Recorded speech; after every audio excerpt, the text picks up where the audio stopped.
Magandang araw mga kamangyan. Ayan, ngayong araw ngayon nagka-countdown ako kasi nga ngayong araw ay magkakaroon ng daylight saving dito sa Canada. So itong daylight saving nito is nangyayari lang siya twice a year during spring and fall season. Ang buwan ng March is spring season, so magkakaroon tayo ng 1 hour forward or 1 hour advance from the normal time. So mag-i-skip tayo ng 1 hour. So, pabor ito sa mga nagtatrabaho sa gabi kasi bayad yung isang oras nila ng, alam mo yun, ng parang nag-skip lang. Ganun. At kapag fall season naman is nagkakaroon ng 1 hour backward from the normal time. So, inaantay natin ngayon yung pagpapalit ng oras. Kasi nga, mangyayari siya around 2 a.m. Halimbawa, 1:59, hindi na papalo yung, hindi na lalabas yung to, automatic na 3 a.m. na agad. So, yun yung inaantay natin. So, tinan nyo kung anong oras na ngayon. Papakita ko sa inyo. So, ayan guys, nagka-countdown tayo ngayon. So, twice a year lang siya mangyayari. Kaya, abangan natin. So, ang araw ngayon ay Sunday, March 8, 2026. Ayan po yung ating sa phone tsaka sa countdown natin sa TV. So, yun ang pugi ng model natin, no?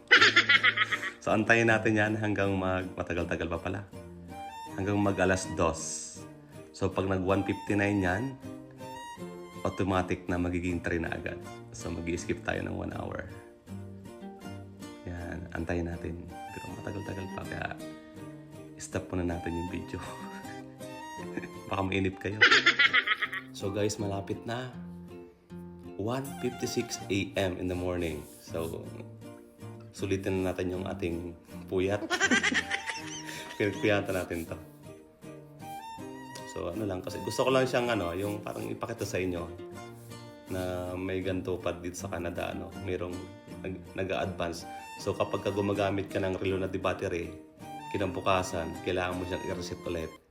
Kasi malamang late ka ng 1 hour. Pero kapag yung sa internet, sa cellphone, automatic na naman kasi sa cellphone kasi automatic na nag-a-adjust yung oras. So kapag nag-alarm clock ka, nagamit yung di baterya, malamang late ka bukas. So malapit na. 1:56 na guys. Oras natin guys. So, it's Vancouver time, British Columbia, Canada. 1:56. Sunday, March 8. Ayan. Abangan natin yan. Kung paano mag-skip yung oras. Ayan na guys, 58 na. Lapit na. Na-exit tuloy ako Ayan o.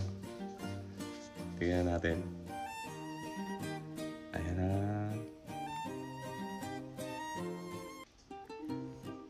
Sana walang lumabas na ads para maganda yung pagkakuha natin. Ayan. Ito yung sa phone natin. Tapos yun yung sa TV para makita natin kung paano siya pumalit ng oras. So, almost 1 minute na lang guys.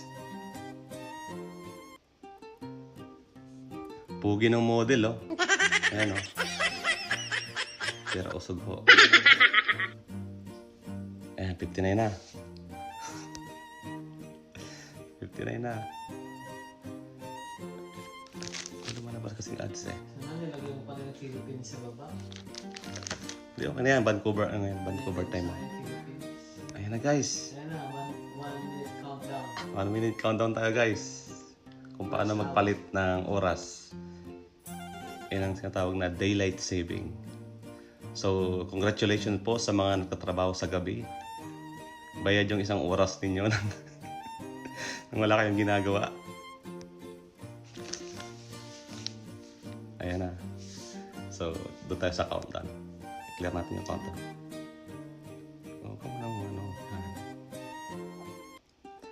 Ayan na guys, kung paano mag-skip yung oras.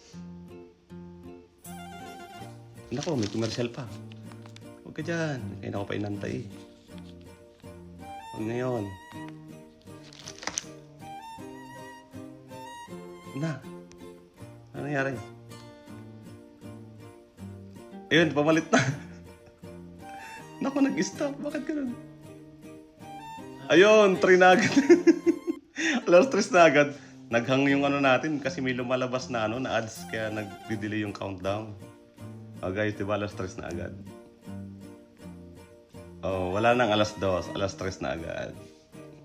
Yun, hindi lang naging maganda yung countdown natin kasi nga may mga lumalabas na ads. Na-delay yung ano, yung timer. Pero ayun, di ba? Wala nang 2 a.m. Biglang nag-alas 3 agad. Good night, sir. Good night. So, sa mga gumagamit ng mga orasan na di baterya, yan, bukas i-reset nyo ulit yung inyong mga orasan kasi nga, for sure, late kayo ng 1 hour. So, ayun lang. Wala lang, gusto ko lang ipasa sa inyo. Ang galing, di ba? Tapos babalik ulit yung oras na yan during full season naman. Mga month of November. So, babalik siya. Magbabakod ulit tayo ng 1 hour. So, ayun lang. Matutulog na ako.